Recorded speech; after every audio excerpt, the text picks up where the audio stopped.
Rabbimiz Allah subhanahu wa ta'ala bizga bu dunyoda rizqni o'zimizning holatibizga qarata bera. Chunki allazi xalaqal mauta wal hayata liyabluwakum ayyukum ahsanu amala deya. Ya'ni men sizni bu dunyoda o'lik ham tirik holatda yaratdim.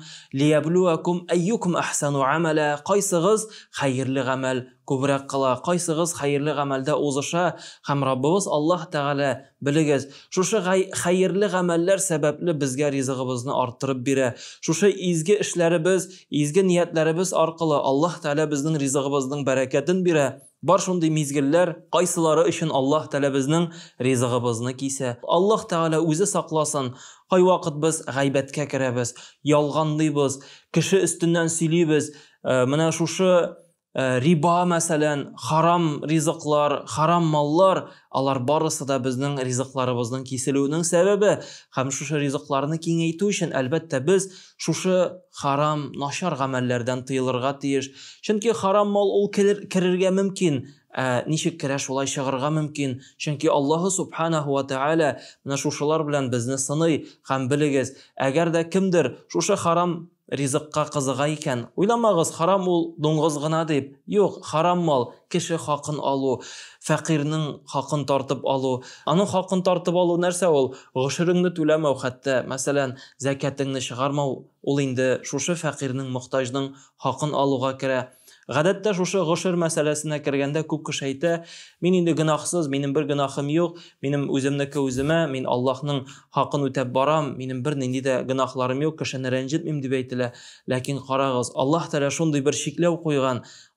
Rabbimiz Alloh taolo o'zimiz o'z qo'llarimiz bilan o'tirtgan barangilarni masalan aytik. Bizning bog'chamizga, o'zimizning bog'chamizga biz barangini o'tirtib qo'yamiz. Ham ana endi kimdir sug'ararga mumkin, kimdir shuvin o'targa mumkin, lekin yer ostida ko'pmi baranga o'sganini bilmaymiz. Mana beruvchi Alloh taolo.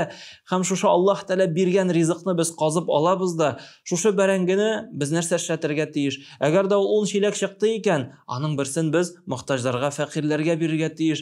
Albatta u ortgan sayin orta, masalan 10 shilak tugul 10 qopshiq yoki 10 tonna bo'lsa, aning bit 1 tonnisini berga kerak. Mana bunday vaqtda albatta endi ko'ngilda azrak kiriga burilib bo'lirga mumkin.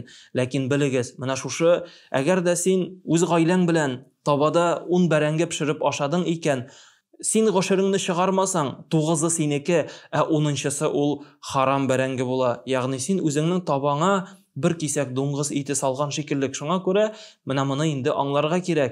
Mana buni durust anglab, durust qabul etarga kerak. Ya'ni shusha haram degan narsa ul bizning rizqimizni kiysa, ul bizning rizqimizni shekli. Shunga ko'ra Alloh subhanahu wa ta'ala rizqimizdan barakatni ola, ham halal yo'l, halal ishlar bilan shug'ullanu.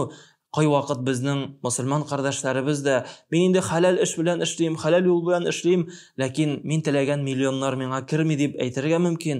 Biligiz, halal rizq ul endi albatta Alloh taolaning barakati bilan balki ishilib kirmasa-da, lekin aning shukri bor, aning ne'mati bor, aning qadri bor.